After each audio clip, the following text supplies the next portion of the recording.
country needs every ounce of its energy to restore itself. The costs of government are all assessed upon the people. This means that the farmer is doomed to provide a certain amount of money out of the sale of his produce, no matter how low the price, to pay his taxes.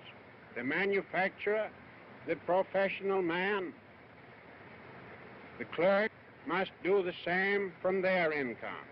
The wage earner, often at a higher rate when compared with his earning, makes his contribution perhaps not directly, but indirectly in the advanced cost of everything he buys. The expenses of the government reach everybody. Taxes take from everyone a part of his earnings and force everyone to work for a certain part of his time for the government. When we come to realize that the yearly expenses of the governments of this country, the stupendous sum of about $7,500,000,000, we get some $100 million is needed by the national government and the remainder by local governments. Such a sum is difficult to comprehend. It represents all the pay of 5 million wage earners receiving $5 a day, working 300 days in the year. If the government should add $100 million of expense, it would represent 4 days more work of these wage earners. These are some of the reasons why I want to cut down public expense. I want the people of America to be able to work less for the government and more for themselves.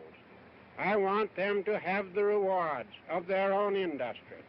This is the chief meaning of freedom. Until we can reestablish a condition under which the earnings of the people can be kept by the people, we are bound to suffer a very severe and distinct curtailment of our liberty. These results are not fanciful. They are not imaginary. They are grimly actual and real, reaching into every household in the land.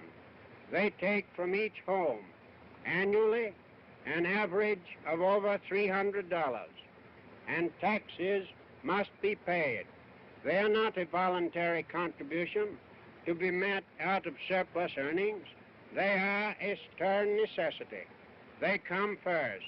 It is only out of what is left after they are paid that the necessities of food, clothing, and shelter can be provided and the comforts of home secured, or the yearnings of the soul for a broader and more abundant life gratified.